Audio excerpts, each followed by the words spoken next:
虎標鎮痛系列特約詢問慕尼克，係由虎標鎮痛系列贊助播出。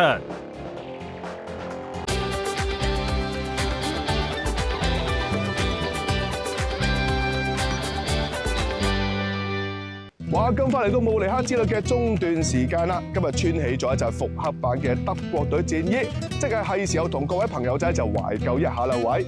今日帶大家嚟到咧就好著名嘅寧芬堡宮啊，不過千祈唔好俾個名呃咗喎，寧芬堡宮係安寧個寧，絕對唔會攞0分咁陰公豬嘅。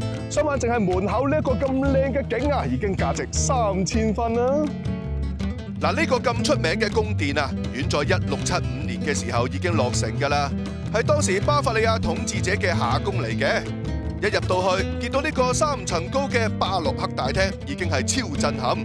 石廳頂部嘅壁畫就以希臘神話為基礎，描繪太陽神赫利俄斯駕馭戰車嘅場景，真係超有氣勢㗎。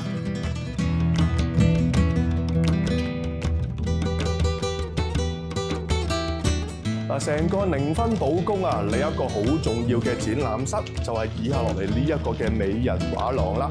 呢度你可以揾到咧，就係當年啊巴伐利亞國王咧就路德維希一世所收藏嘅38幅嚟自唔同社會階層嘅美女肖像。唔知你又認為啦，呢38位嘅美女方面，邊一位先至係最靚嗰一位咧？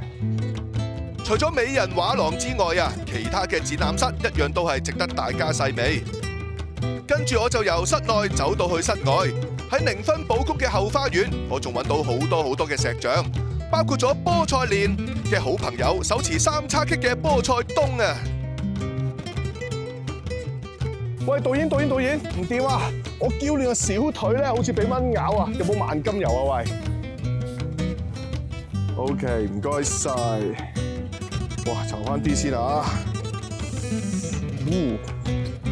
哇！喂，掂喎！搽完咗油之後，真係啲蚊牙都冇咁痕喎。咁我又可以繼續我嘅行程啦，喂！咦，嗰邊又有靚景喎，等我睇睇先。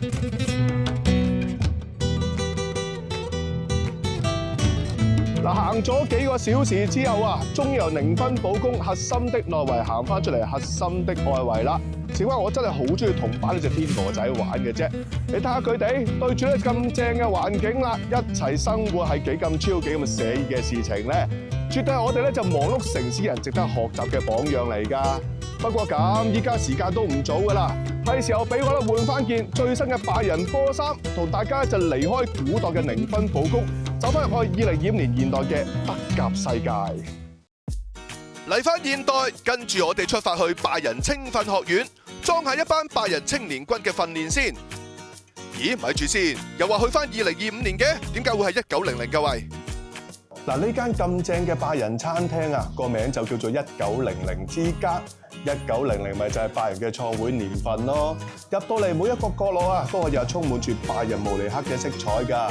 仲有咁多明星級球員嘅珍藏照片啊，真係非常之咁浪漫嘅。既然咁 happy，梗係值得 drink 多幾杯添啦。